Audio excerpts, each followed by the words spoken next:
వడ్డాది పాపయ్య, బాపు అలాంటి వాళ్ళు వేసే పెయింటింగ్స్ ఇష్టమా, లేక ఎంఎఫ్ హుసేన్, అంజలి మీనన్, వాసుదేవ్ ఇలాంటి వాళ్ళు వేసే మోడర్న్ పెయింటింగ్స్ ఇష్టమా? అది వీళ్ళు ఇష్టం అంటే వాళ్ళ కోపం వస్తుంది, వాళ్ళ ఇష్టం అంటే వీళ్ళ కోపం వస్తుంది. ఆ గొడవ మనకి ఎందుకంటే తటస్థంగా ఉంటే పోలే. ఈ పెయింటింగ్ చూడండి ముందు. పెయింటింగ్ ఎప్పుడైనా చూసుకోవచ్చు, ఇలాంటి పెయింటింగ్ చూస్తే కుదురుతుందా? వెల్, ఈ ప్యాంటోనిజం, క్యూబిజం వీటి గురించి మీతో చాలా మాట్లాడాలి. ఆర్డర్ ఇవ్వండి, వెయిట్ చేస్తున్నాను. Okay, 1 falooda 1 cassata. ఓకే.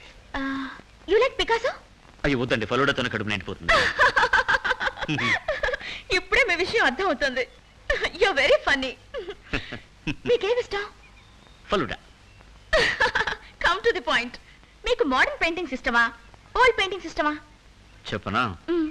ఏం మాట్లాడుతున్నా టక్కున పాయింట్కి వచ్చేస్తారు చూడండి, అది నాకు బాగా ఇష్టం. సత్యం చెప్తున్నాను, నాకు రెండు ఇష్టమేనండి. ఇలా మాట మార్చుకోండి, కరెక్ట్ గా చెప్పాలి.